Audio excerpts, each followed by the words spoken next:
Hello, I'm Marshall Masters, publisher of Yowza.com, that's YOWUSA.com,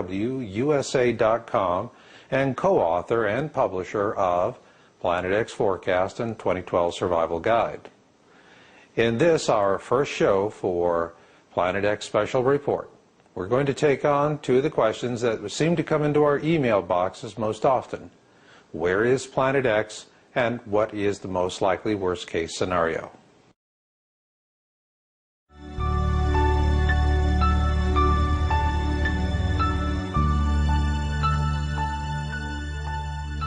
We've created this new Planet X Special Report series to address the fear, uncertainty, and doubt, or what's known as FUD, that's out there on the internet today regarding Planet X.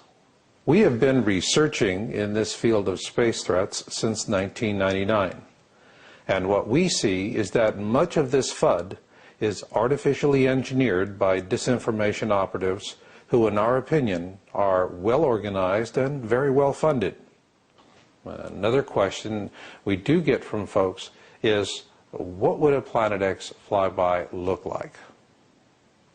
In our February 2009 video report, we offered 8 different flyby scenarios, ranging from a rather mild best-case scenario to a devastating worst-case scenario. However, regardless of which of these scenarios may come to pass, we have already seen what a Planet X flyby will look like in part. September 2009 shall be forever remembered as the month we added a new term to the lexicon of catastrophic Earth changes, the Sydney-style dust storm. On September 22nd, Sydney, Australia, and its adjacent communities were blanketed with dust from the red soil blown in from the western regions of the country. As you can see in this comparative of the Sydney Opera House, the clear, beautiful blue skies of this modern city were choked with a blinding red dust that blocked visibility. It forced the young, aged, and infirmed to remain indoors, while the many commuter ferries that crisscross Sydney's bay each day with work-bound commuters were forced to remain idle at moorings. This storm was first brought to our attention by Yowza subscriber Sharon, who lives in a bedroom community adjacent to Sydney, due east of the city center. She sent us these photos she took from her home, looking out her bedroom window. No matter what scenario is involved for Planet X, this is one of the things we'll see with each and every one. Ladies and gentlemen, Planet X 2012 and catastrophic Earth changes are no longer an issue of idle speculation or entertainment. Rather, it is about you, your loved ones, and whether or not you choose to fight for your lives. If you're looking to our leaders for answers, know this: they're part of a system of political and corporate elites with their own agendas that may or may not coincide with our own. Nonetheless, these very different agendas provided us with valuable new information in 2008 and 2009 that corroborates our original Planet X orbital forecast.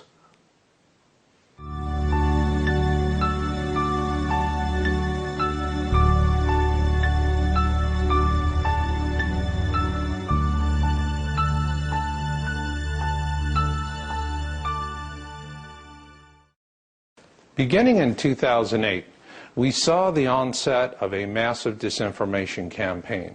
And the goal of this campaign was to lead people down unproductive rabbit holes so that they would become discouraged and leave the topic.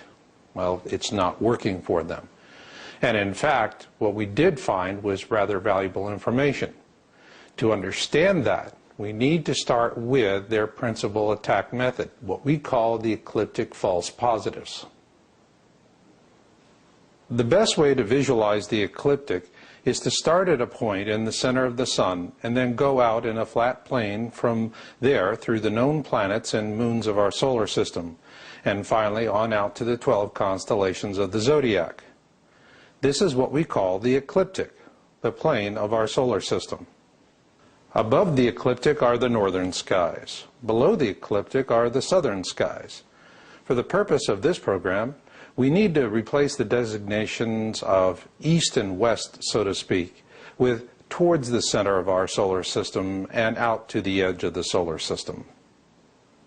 The ecliptic is an important concept for understanding where Planet X is presently in relationship to our Sun and to using these ecliptic false positives. The first ecliptic false positive surfaced in early 2008 with the missing Orion star panels, as reported by YouTuber No Star Panel on our site. Powerful disinformation groups had managed to corrupt the celestial databases of 3 major sky viewing websites. The purpose was to mislead the public by falsely drawing their attention with planted information along the ecliptic and out beyond the edge of our solar system. Towards late 2008, this scam sputtered out, and disinformation wolf packs began pushing people in the opposite direction, towards the center of our solar system, with a new scam. We call them the bogus cell phone sundog photos and Soho red herrings. By early 2009, the public began catching on to these scams, and citizen journalists on YouTube began debunking them. We cannot begin to tell you how pleased we were to see this. It reminds us of that great quote from the American President Abraham Lincoln. You can fool all of the people some of the time, and some of the people all of the time, but you cannot fool all of the people all of the time. Ladies and gentlemen, you're not sheeple, and you're not buying these disinformation scams, and the operatives and those who employ them know it.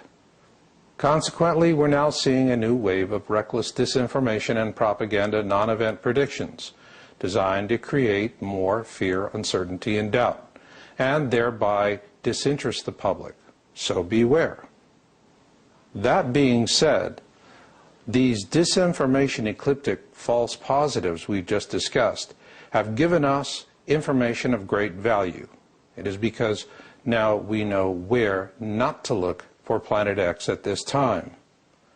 Rather, we need to keep looking where we have always looked, towards the southern skies. Not just because this is the very part of the sky disinformation wolf packs want to turn us away from, but also this is because where the available science we're reporting on our site continues to point. So with all this in mind, let's see if we can cut through this malevolent fog and take a look at where we believe Planet X could have been in September 2009.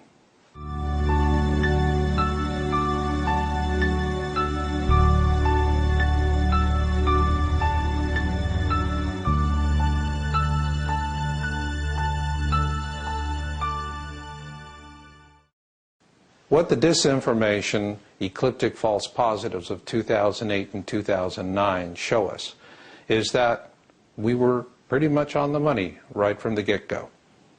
We published our book, Planet X Forecast and 2012 Survival Guide, with an estimated orbit for Planet X through 2014.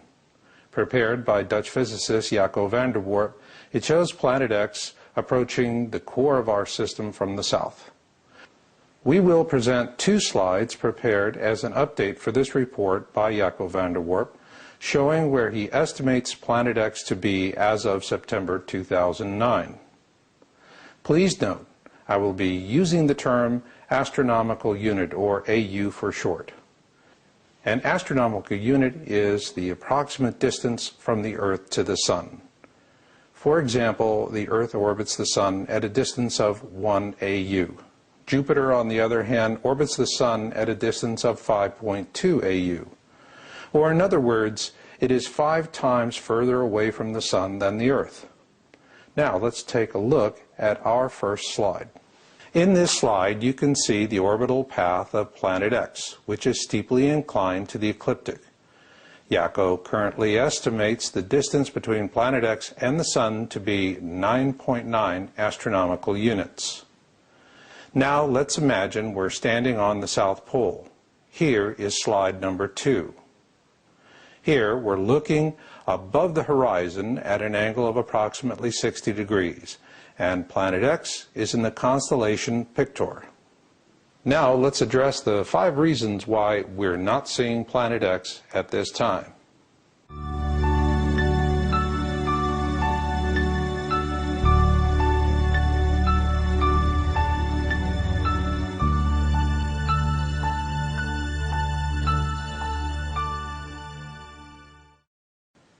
We know Planet X has been here before, and we have the ancient accounts of the Sumerians, Egyptians, Celts, and many more. They've all given us various different descriptions of the object. For example, in the ancient wisdom texts we publish called the Kolbrin Bible, the ancient Egyptians called it the Destroyer, whereas the ancient Sumerians called it Nibiru. Consequently, there are a lot of different ideas as to the nature of this object. In our February 2009 report, we discussed 3 possible variants: an asteroid-like object, comet-like object, and mini-constellation. Until Planet X is officially observed, it could be anything, although we do know it is big. Otherwise, it would not be interacting with the other bodies in our system as it does. Each of these 3 variants has its own observation peculiarities, and these are exacerbated by the fact that this object is in a comet-like orbit.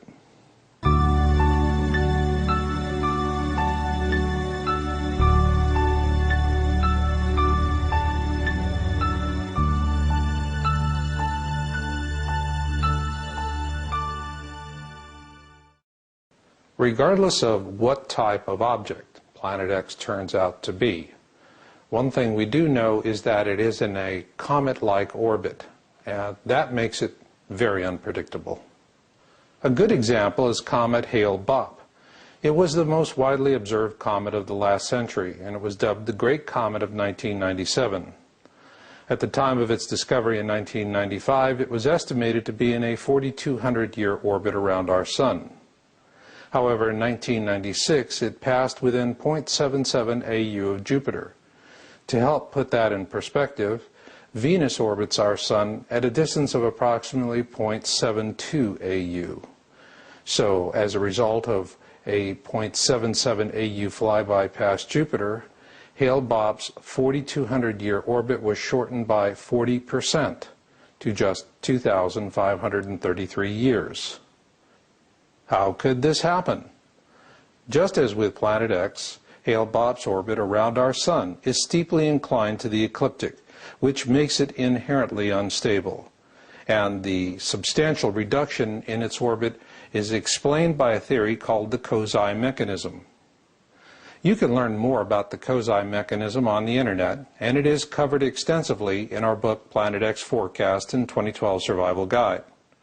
As we've often pointed out in our book and on our websites, this object is in an unstable comet-like orbit. Simply stated, Planet X is a fast traveler, and its orbit is steeply inclined to the ecliptic. Ergo, its orbital behavior is highly unpredictable and subject to change at any time. This will become even more pronounced as Planet X closes the distance between itself and our Sun.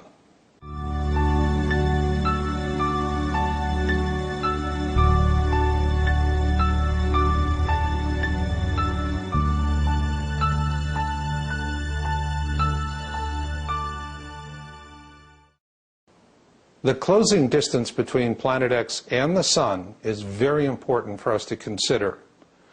Now let's take another look at that first slide prepared by Jaco van der Warp. He currently estimates the distance between Planet X and the Sun to be 9.9 astronomical units. That is nearly twice the distance between Jupiter and the Sun. This is an important fact because comets are not typically observed until they're inside the orbit of Jupiter. They must come this close to the Sun before they develop a coma and tail. This in turn helps to also explain why Planet X is going to be difficult to observe at this time, assuming it is a comet-like object.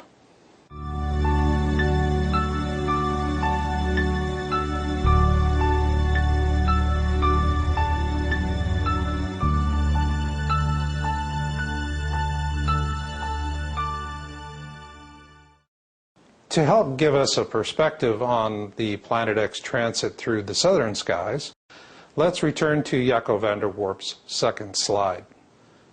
When we presented the second slide, the one where we are looking from the South Pole out into space, we're doing so at an angle of approximately 60 degrees up from the horizon. When we do so, our estimate places Planet X in the constellation of Pictor. The arcing line of the orbit suggests that Planet X will follow a steady, plodding course as it moves from left to right towards the constellation Vela. However, this is not the case because of two reasons. First, the manner in which the Earth rotates on its poles as it relates to our view of the night sky. And secondly, because Planet X is in a comet-like orbit that is steeply inclined to the ecliptic. We therefore estimate that by August 2010, Planet X will enter the constellation of Carina, where it will begin to speed up a bit, as is the case with comet-like orbits. During this time, the distance between Planet X and the Sun will be decreasing, while at the same time the angle of its orbit will be increasing. This decreasing distance and increasing angle will continue and even speed up as Planet X approaches the ecliptic. Assuming Planet X continues following this orbital path, regardless of what type of object it may be, the fact is it's going to be heading towards the Milky Way, and that creates a whole new kind of viewing problem.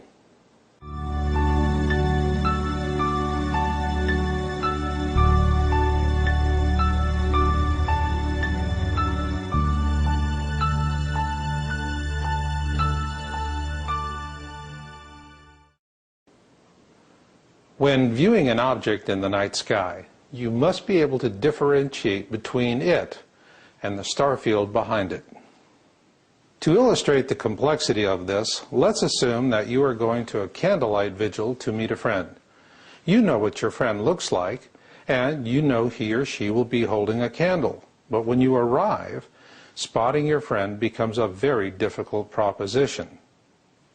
The same holds true with Planet X. At this time, it is about to pass through the most magnificent candlelight vigil, if you will, in our night sky, the Milky Way. With that in mind, let's return to our second image of the South Pole view.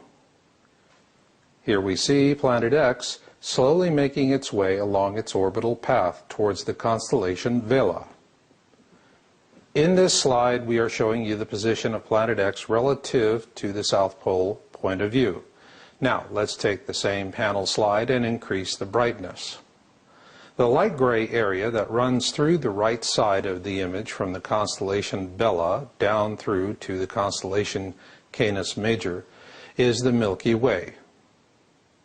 So not only is Planet X twice the distance from our Sun as Jupiter, it is passing through an area of the sky that receives less than 2% of our attention, and one with a very dense background star field at that. Ergo, what you've got is the proverbial Planet X needle in a cosmic haystack. So who will officially announce the discovery of Planet X? Certainly not some run-by fruiter with a cell phone. Rather, we believe that honor will most likely go to Project Wormwood, a planetary defense group at the Learmonth Solar Observatory, located on the northwest cape of Western Australia. Now let's move on to the most likely, worst-case Planet X flyby scenario.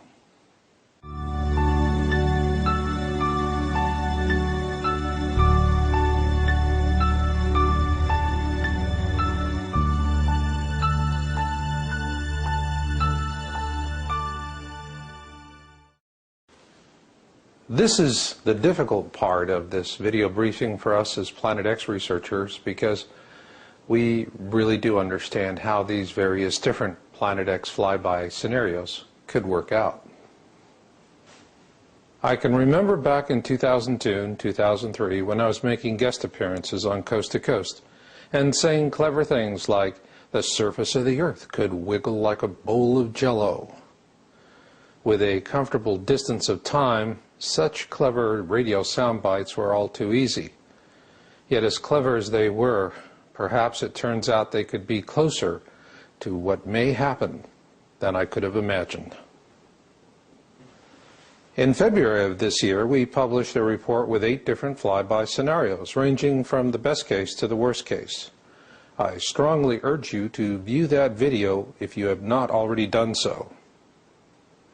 In this video briefing, I'm going to take a look at what could be a likely worst-case scenario.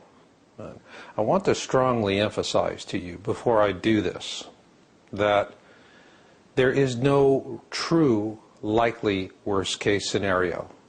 This is an unstable object, it's a fast mover, and things could change at any time. I want to strongly urge you, the viewer, to understand that when Planet X crosses the ecliptic, you will go into an area we call the kill zone. We fully explained the kill zone in our February 2009 report. For now, what we need to keep in mind is that this is when the worst case, or the best case scenario for that matter, will occur. Assuming there can only be one best case scenario and likewise one worst case scenario, the odds of one of the other happening is 50-50. This is because a best case scenario can only happen if Planet X passes through the kill zone while it is on the side of the Sun opposite from Earth. However, if Planet X passes through the kill zone while it is on our side of the Sun, then that is when the most likely worst case scenario will occur. As we have stated in this video and countless other times, this object is a fast mover in a comet-like orbit, and it is unpredictable. So a definitive estimate as to whether we'll have a best case or a worst case scenario is virtually impossible. Even if we could somehow manage to connect all of the computers in the world together to form one massive computing machine, it would be hard-pressed to better our 50-50 odds at this time. Because of these limitations, the best we can do now is to prepare for the worst and hope for the best. And there's only one way we can really do that at this point in time. We must look beyond the limits of traditional science into a realm of inquiry where we take into account prophecies from the Holy Bible, Mother Shipton, Nostradamus, Leonardo da Vinci, and many others. Taken all together, what we see is a recurring pattern consistent with the pole shift prophecy of the sleeping prophet, Edgar Cayce. With this in mind, we've watched the trailers for the forthcoming 2012 movie by Sony with great interest. While there is nothing in the trailers to explain how these events come about, what we see as Planet X researchers is very clearly an Edgar Cayce pole shift. So if you really want to know what the worst case scenario would be, then go watch the movie. And yes, keep in mind it is Hollywood, and that they are taking creative license, and they tend to exaggerate things. However, when we look at it, at least from what we see from the trailers, it's a spot-on Edgar Cayce pole shift, complete with mega tsunamis, superquakes, and supervolcano eruptions. One thing we've noticed with Sony's 2012 movie trailers is that they open with this really ominous 2012 Mayan prediction. Well, the Maya were telling us something much more than that. Yes, it's the end of an era, but it's also the beginning of a new era. And let's keep that in mind as we look at what could be a possible worst-case scenario for 2012 and beyond.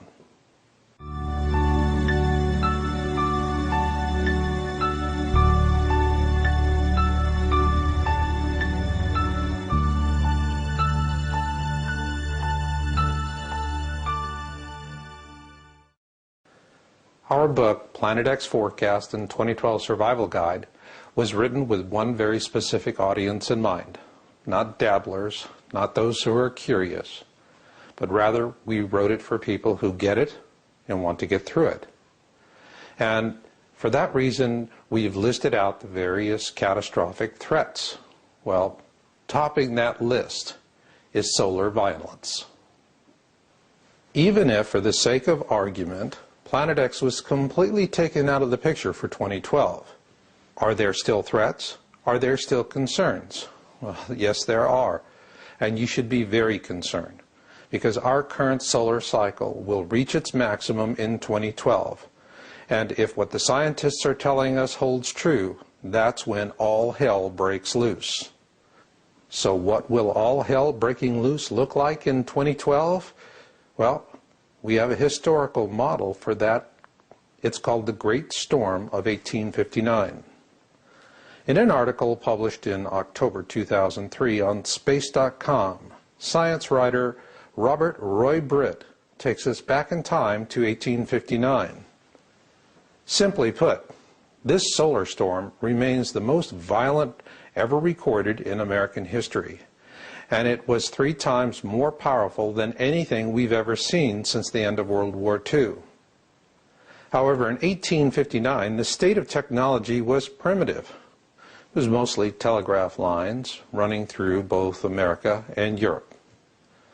These telegraph lines shorted out during the storm of 1859 and consequently ignited numerous widespread fires on both continents. Not only that, in Hawaii, they reported seeing the aurora borealis. Of course, this begs the question, if a solar storm such as the one that struck the Earth in 1859 were to strike today, what would that mean for us? Once again, we turn to the author, Robert Roy Britt. In an article written for Fox News in January 2009, Mr. Britt examines the implications of an 1859 event happening today. Britt tells us in this article for Fox that should another storm as powerful as the one that hit America and Europe in 1859 hit us again, particularly in 2012, it could shut down the United States for months. This according to the National Academy of Sciences, which has also expressed the opinion that there is a very great likelihood of another such storm occurring in 2012. So what would that mean? Well, just in the United States alone, 113 million Americans would find themselves in a blackout. Not one lasting a few days, but rather a blackout lasting several months. This is totally consistent with a 2012 warning given on Fox News by physicist Dr. Michio Kaku, as noted in our February 2009 report. Satellites, satellite television, all of that could get disrupted, peaking around 2012. So your point is we can't do anything about it in space, but we can do something back here on Earth. That's right. But backup systems, are companies really doing that? Well, they're going to have to do it because, see, we scientists made a mistake. Now, before we move on, I want to make one thing perfectly clear. We are not glorifying Fox News here.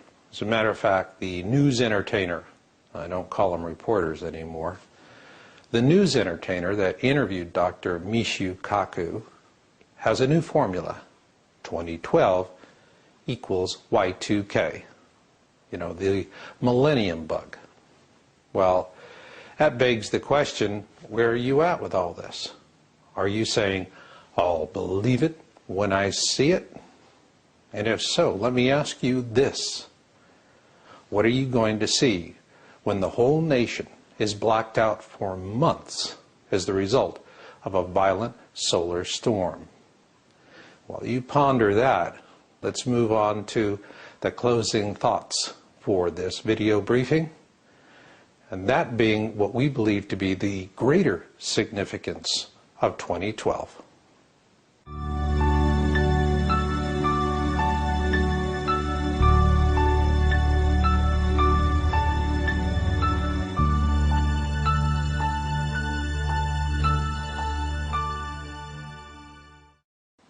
When we first began researching Earth changes, space threats back in 1999, and then later moving into Planet X research in 2001, we really didn't see 2012. It simply was not on the radar scope. However, as the years passed and the data came in, we began witnessing this incredible convergence upon this 2012 date. A breathtaking convergence, one comprised of science, history, prophecy, and human evolution. And at the point of it all was the Mayan calendar. The essential message of the Mayan calendar, the one that is accepted by all those who debate it from one side or the other, is that the prophecy represents the end of one era and the beginning of another. Therefore, looking at December 21, 2012 is not about assuming that a cosmic intelligence or deity or whatever you happen to believe is going to throw a big switch on that day, and then something humongous is going to happen. As Planet X researchers, it is just a waypoint for us. That's all. But I would hasten to add that it is a significant waypoint. It is significant because it will be a defining moment in time, like December 7th, 1941, or 9/11. We believe that 2012 will be remembered as a year of redemption, a time when humanity is forced to examine its foibles and to realize that we have not been good guardians of this world. And at that point, we are going to face a destiny decision, and one that is best described for us by the Hopi Prophecy Rock. The Hopi Prophecy Rock is centuries old, and it tells us that if we continue along on our present path of service to self, based on greed, fear, and exploitation, then we will become a slave species for countless generations to come. And only until our world has been so brutally raped that it is of no interest to anyone will we be given our freedom for whatever time remains. But if we redeem ourselves and choose the service to others path, what happens then? Well, something beautiful. This other path will lead us in a direction of compassion, coexistence, tolerance, and a loving respect for each other and our world. Should we find the courage to make the wise choice, to take the noble path, where will it lead us? To a bright future. The generation that follows 2012 will be the most important population of humans in the history of our species. They will lay the groundwork of the future. They will rebuild. They will move on. And consequently, our descendants will make their ways to the stars. There, they shall not number in the billions, as we do today, but in the hundreds of billions. And it will be a bright and enlightened future for our species. So imagine with me for just a moment this distant future, and assume that you are one of our future descendants, grateful for our noble sacrifices, and looking back in time at the year 2012, the year of redemption. How will you remember it? Well, for us, 2012 will be the last year of this era, and likewise we'll have 2013 and 2014 and so on. However, should we choose the noble path shown us in the ancient Hopi Prophecy Rock, the future generations will look back upon the year 2013 by another name. They will call it 1 AE, for the first year of the Age of Enlightenment. We at Yowza.com do all that we do because we're in it for the species, and because we do believe that humanity will make the wise choice. We will take the noble path, and there will be a 1 AE. And I'll leave it on that note. So until the next time we meet, remember Marshall's motto: destiny comes to those who listen, and fate finds the rest. So learn what you can learn, do what you can do, and never give up hope. And this is Marshall, and I'll catch you on the backside.